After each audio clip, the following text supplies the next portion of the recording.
وہ کرنل کیا کر رہا تھا بات وہاں پہ؟ وہ کرنل صاحب جو وہاں پہ محمد بشیر کی عدالت میں گئے، انہوں نے کیا جا کے وہاں پہ بات کی؟ محمد بشیر ان کا کیا کام تھا وہاں جانے کا؟ اور اس کے بعد پھر جو دوسری عدالت جو ہے ارشد ملک کی، کیا کہہ گئے ارشد ملک صاحب؟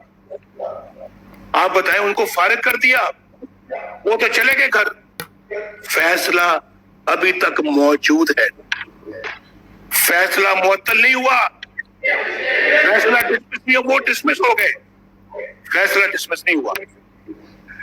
یہ ہے انصاف، اور اس انصاف کی آپ نے پرسوں جو ہے نا ایک اور جھلک دیکھی ہے، جب شہباز شریف صاحب کو پکڑ کے سیدھا جیل میں لے گئے۔ ابھی تک ان کو سننا بھی گوارا نہیں کیا کہ وہ کیا کہتے ہیں اپنے ڈیفنس میں، اپنی دفاع میں، اپنے حق میں وہ کیا بات کرتے ہیں، وہ بھی سننا گوارا نہیں کیا۔ اور دوسری طرف بھی آپ کو معلوم ہے نا، جنرل باجوہ جو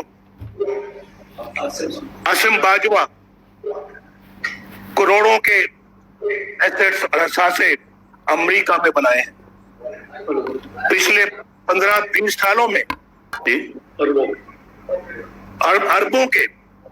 اربوں کے اثاثے بنائے ہیں وہاں پہ امریکہ میں، اور بچے جناب کہتے ہیں وہ ان کی الگ داستان ہے۔ اور اس کے بعد جب ساری بات کھل کے آتی ہے تو پتہ نہیں وہ بھی بائی میوچل انڈرسٹینڈنگ ہوگا، استعفیٰ دینے جاتے ہیں۔ عمران صاحب کہتے ہیں کہ نہیں آپ تو بہت ایماندار ہیں، آپ نے کہاں کوئی گڑبڑ کی ہوگی، ہم سب آپ کے وٹنس ہیں بھائی، ہم سب آپ کے گواہ ہیں، آپ نے تو کوئی گڑبڑ نہیں کی، یہ لیں واپس لیں اپنا استعفیٰ لے جائیں۔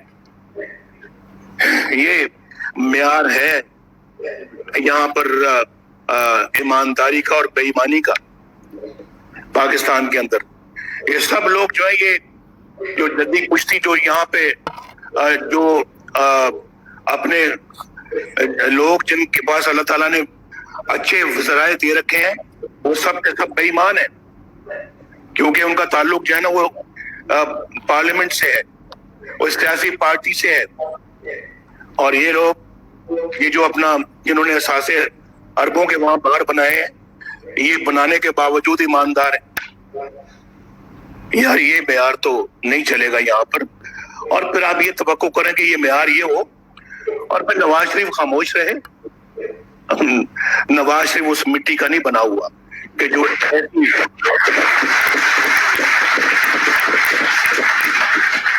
اس طرح کے ڈبل سٹینڈرڈز کے اوپر خاموش رہے۔ میں نہیں رہوں گا خاموش، اور کوئی مجھے خاموش کرانے کی کوشش بھی نہ کرے، کوئی نہ کرے۔ اور میں آپ سے یعنی اتنے بے شمار لوگ ملک سے باہر اپنی نوکریاں کھو چکے ہیں، پاکستان میں نوکریاں کھو چکے ہیں، کوئی ان کا پرسان حال نہیں ہے۔ اور جیسے میں نے ابھی کہا کہ کیا کسی نے ان کی جا کے مزاج پرسی کی ہے؟ کسی نے ان کی خبر دی ہے؟ پوچھا ہے کہ آپ کس حال میں ہیں، آپ زندہ بھی ہیں یا نہیں؟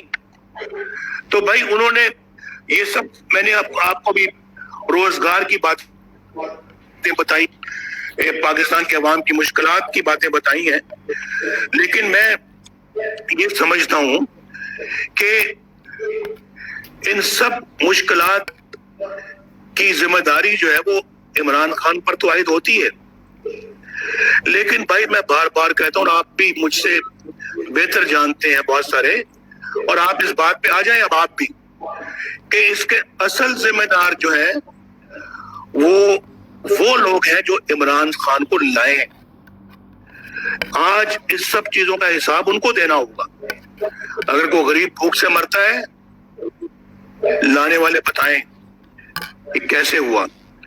اگر کسی کی عزت لٹتی ہے کسی اپنا موٹر وے کے نیچے یا ملتان میں، یہ بتائیں ہمیں لانے والے۔ اس کا اگر آپ ذمہ دار نہیں تو کون ذمہ دار ہے؟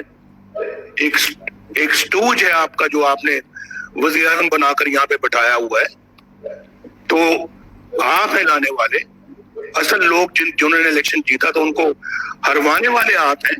آپ اس کا جواب دیں. آپ بتائیں لوگوں کو روٹی نہیں ملتی, آٹا مہنگا ہو گیا ہے, آپ ذمہ دار ہیں.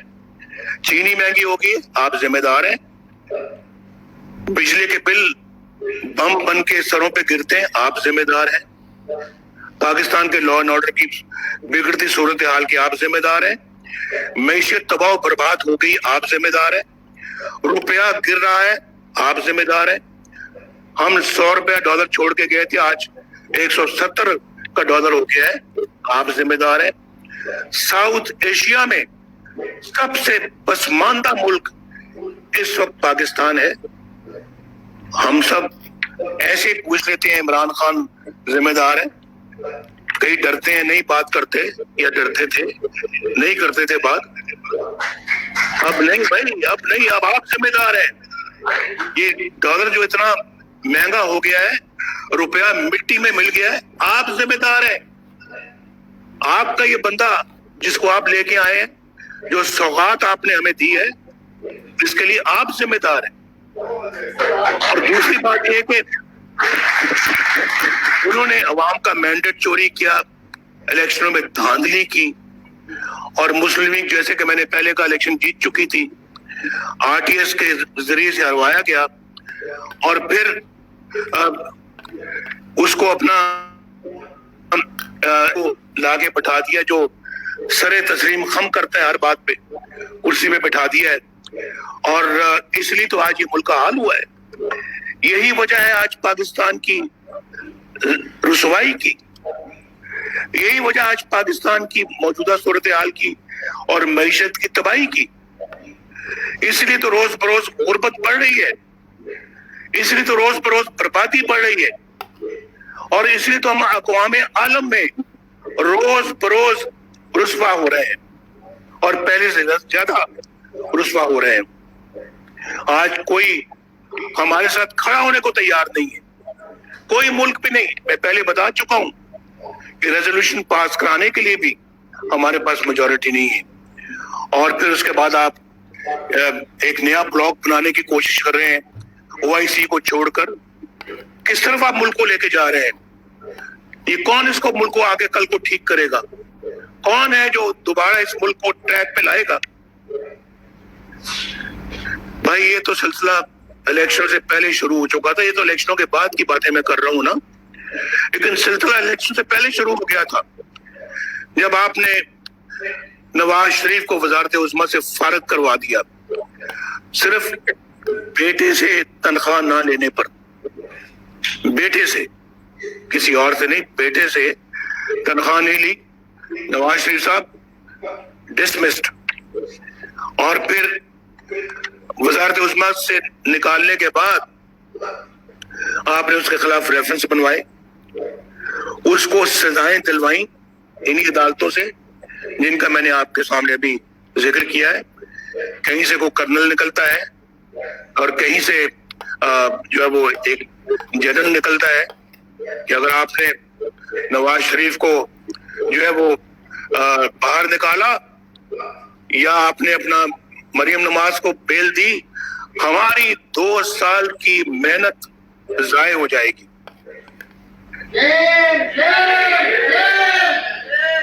یہ ہے وہ 2 سال کی محنت جو ضائع ہونے کا خدشہ تھا ان کو.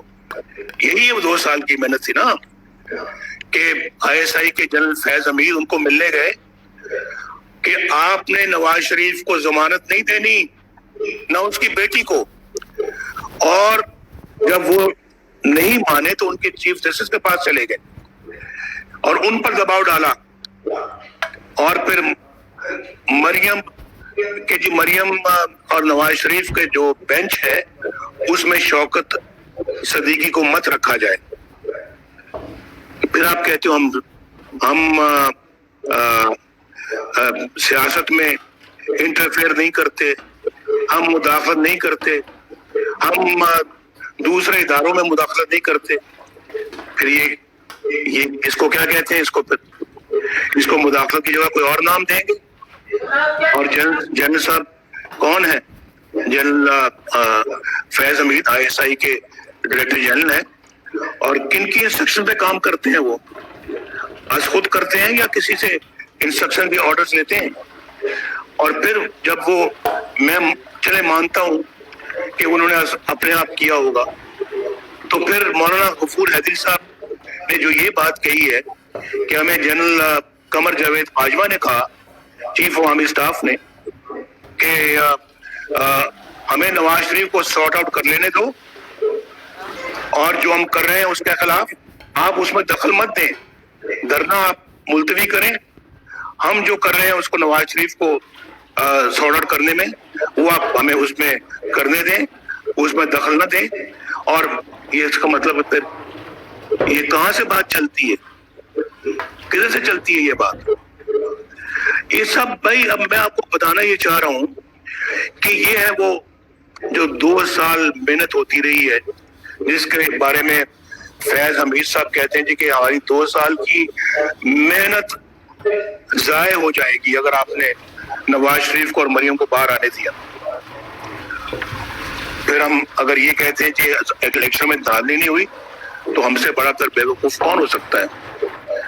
الیکشن میں دھاندلی پھر ہوئی، اس کا نتیجہ سامنے آیا، اور آپ نے ایک سلیکٹڈ وزیر اعظم کو بٹھایا، اس لیے تو آج ملک کا یہ حال ہو گیا ہے۔ اس لیے تو ہم لوگ بھی اب تنگ آمد بجنگ آمد، ہم تو اپنے ملک کے ساتھ یہ کھیل تماشا مزید برداشت کرنے کے لیے تیار نہیں ہے۔ یہ ہمارا سٹیٹمنٹ آپ لکھ لیں کہیں، ہم بھی خوددار لوگ ہیں، ہمارا بھی ضمیر ہے۔ میں بھی سیلف ریسپیکٹ میں بلیو کرتا ہوں، میں کوئی اللہ معاف کرے مجھے، میں کوئی مغرور یا متکبر آدمی نہیں ہوں، لیکن اپنی انا میں بلیو کرنے والا بندہ ہوں۔ اور آج آپ کو بھی جو آپ سب بیٹھے ہوئے ہیں، آپ بھی طے کر لیں کہ آپ نے اپنے ضمیر کے خلاف کوئی کبھی سودا نہیں کرنا۔ آپ طے کر لیں کہ آپ نے سیلف ریسپیکٹ کو کبھی قربان نہیں کرتا۔ آپ باضمیر لوگ ہیں، باضمیر بن کے دکھائیں۔ آپ جب ضمیر کے مطابق چلیں گے تو آپ کی قوم لازماً انشاءاللہ آپ کے پیچھے چلے گی، یہ میں آپ کو ایشور کرتا ہوں۔ تو حضور یہ جو سب کچھ جو ہے، یہ سب کچھ ایک لکھا ہوا اسکرپٹ تھا جس کے مطابق یہ ساری چیزیں جو یہ ہوئی، جے آئی ٹی بنائی گئی، جس میں نواز شریف کے خلاف جے آئی ٹی بنی، جس میں ملٹری انٹیلیجنس کے نمائندہ تھا، جس میں آئی ایس آئی کا نمائندہ تھا، اور یہ ملک کی تاریخ میں پہلی مرتبہ ہوا۔ آپ وزیر اعظم کی جے آئی ٹی آپ بنا رہے ہیں، اس میں آپ اور لوگ ان کو رکھا گیا جو ایک واٹس ایپ پہ لوگوں کو چنا گیا تھا، اس کی بھی ایک تاریخ ہے۔ تو یہ میں سمجھتا ہوں کہ جب آپ کو کچھ نہیں ملا تو آپ نے صرف ایک اقامے پہ اپنے ملک کے وزیر اعظم کو نکال دیا۔ کوئی ہے بات سمجھ میں آنے والی؟ کوئی مجھے سمجھا دے، میں سمجھنا چاہتا ہوں، کوئی مجھے سمجھا دے تاکہ میں سمجھ جاؤں، اور اگر میں غلط کہہ رہا ہوں تو پھر جناب میں معذرت کرنے کے لیے تیار ہوں، لیکن اگر میں غلط نہیں کہہ رہا تو پھر حضور آپ کو سمجھنے کی ضرورت ہے، اور آپ کو بھی اصلاح کرنے کی ضرورت ہے۔ اور پھر ریفرنس بنا دیے، سزائیں دلوا دی، اور پھر کیا ہوا؟ یعنی بلوچستان کے اندر میں دیکھ رہا ہوں اپنی آنکھوں سے، یہاں ہمارے جنرل صاحب بھی بیٹھے ہوئے ہیں، قادر بلوچ صاحب بھی بیٹھے ہوئے ہیں، بلوچستان سے اور بھی لوگ ہوں گے، ان کے سامنے، ہماری آنکھوں کے سامنے بلوچستان کی حکومت کو گرا دیا گیا، اور پھر وہاں پر عاصم سلیم باجوہ صاحب بھی وہیں موجود تھے اور کمانڈر تھے، اور وہاں پر حکومت کو ہماری گرا کر تو بلوچستان سے نئے مہرے لائے گئے۔ کیوں ہوا سارا؟ صرف اور صرف سینٹ کے الیکشنز کو سیبوٹاج کرنے کے لیے۔ یہ الیکشن کو سیبوٹاج کیا بھائی، الیکشن کو سیبوٹاج کرنا کوئی چھوٹا جرم نہیں ہے، کوئی معمولی جرم نہیں ہے، بہت بڑا جرم ہے۔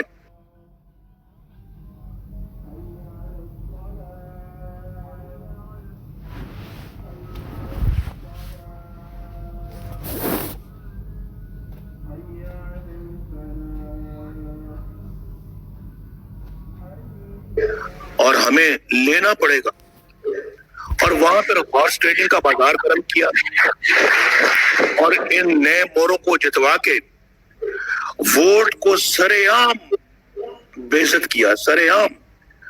اور ایک ایسا گمنام آدمی سینٹ کا چیئرمین بنا دیا جس کو کچھ جانتا ہی نہیں تھا. یعنی کسی نے کبھی کو نہ ملا نہ کبھی کسی کو کسی نے دیکھا. آج پاکستان کے سب سے بڑے منتخب ادارے کا آج وہ چیئرمین. یہ ڈوب بننے کا مقام نہیں ہے, یہ ہم سب کے لیے یہ ڈوب پڑنے کا مقام ہے. یہ ہیں وہ چیزیں جس سے میں نے آپ سے بھی یہ عہد لیا تھا کہ کیا آپ اپنے ضمیر کی آواز میں لبیک کہو گے؟ کیا یہ سب کچھ ہم یوں ہی جانے دیں؟ کیا یہ سب کچھ ہم یوں ہی برداشت کرتے چلے جائیں؟ ہم کو بھیڑ بکریاں ہیں, ہم کو گائے بھینسیں ہیں کہ جیسے آپ ہمیں چلاؤ گے ہم ویسے چلتے رہیں گے, جیسے ہمیں ہانکو گے ہم ہانکے جاتے رہیں گے؟ یہ نہیں ہو سکتا, یہ کبھی نہیں ہو سکتا, یہ کبھی نہیں ہونا چاہیے. پھر اس کے بعد آپ جانتے ہیں ہماری گورنمنٹ ابھی چل رہی تھی, اچھی چل رہی تھی. عمران خان اور یہ طاہر القادری کا گٹھ جوڑ بنا دیا گیا. ان کو کینیڈا سے اور لندن سے امپورٹ کر کے پاکستان میں اسلام آباد میں بٹھا دیا گیا. عمران خان کو بنایا گیا اور کہا کہ آؤ اسلام آباد میں آؤ, اکٹھے ہو کے نواز شریف کی حکومت کے خلاف دھرنا جو ہے وہ شروع کرو. ان کو وہاں دھرنے میں لے آئے. یہ بھی اس 2 سالہ پروگرام کا وہ حصہ تھا. اس کے بعد پھر جس کا خمیازہ آج قوم بھگت رہی ہے بھائی, ان چیزوں کا خمیازہ یہ پاکستان کے 22 کروڑ عوام بھگت رہے ہیں, آپ سب بھگت رہے ہیں. نیب کو کچھ لوگوں کے احساسے تو نظر آتے ہیں اور ان کے نظر آتے ہیں جو ان کو تو بہت نظر آتے ہیں, وہ احساسے تو بہت زیادہ نظر آتے ہیں, لیکن کچھ لوگوں کے احساسے ان کو نظر نہیں آتے. اور ابھی جو حال ہی میں جو میں بار بار یہ بات کہتا ہوں اور کہتا رہوں گا, اس میں کوئی ہار نہیں ہے, مجھے کوئی شرم نہیں ہے, کیونکہ یہ میرے ملک کا معاملہ ہے. اور جنرل عاصم باجوہ کے اور ان کی فیملی کے احساسوں پہ انہوں نے اپنی آنکھیں بند کی ہوئی ہیں. یہ نیب کا کردار ہے. بھائی آپ نے جنرل عاصم باجوہ کو نوٹس بھیجنا تو بھیجیں, نہیں بھیجنا تو پھر کم از کم ایک میڈل ہی دے دیں اس کو, اور کوئی میڈل ان کو پریزنٹ کر دیں, کوئی حلال استقلال دے دیں, کوئی تمغہ جرت دے دیں, کوئی دے دیں, کسی قسم کا میڈل آپ ان کو دے دیں. آپ نے اپنا جو ہے وہ یہ پشاور میٹرو کا حال میں نے ابھی آپ کو بتایا. معلوم جبا آپ کو نظر نہیں آتا, پشاور میٹرو آپ کو نظر نہیں آتا.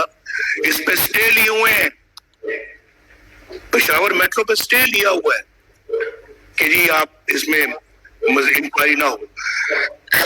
میں جان سکتا ہوں یہ سٹے لینے کا مقصد کیا تھا. ایک ایسا سٹے جو پاکستان کے عوام جاننا چاہتے ہیں. عوام یہ پیسہ بھائی عمران خان کا, یہ لانے والوں کا ذاتی پیسہ نہیں ہے, یہ پاکستانی عوام کے خون پسینے کی کمائی ہے. یہ خیبر پختونخوا کے عوام کی خون پسینے کی کمائی ہے. یہ اس کا پورا حساب کتاب ہوگا. اور یہ سب نیب کی نظروں سے کیوں اجلے؟ کہاں ہے وہ بلین درختوں کا منصوبہ؟ اس میں جو پیسہ ہے وہ کدھر ہے؟ کس نے کہا ہے معلوم جبا کا پیسہ اتنا بڑا سکینڈل ہے؟ کون اس کا جواب دے گا؟ یہ سب چیزیں جو قوم ان کا جواب مانگتی ہے اور یہ جواب آپ کو دینا ہوگا. میں کل بھی میں نے کہا ہے کہ میں اپنا دوسری میں آپ کو یہ بھی بتانا چاہتا ہوں کہ یہ کون بتائے گا ہمیں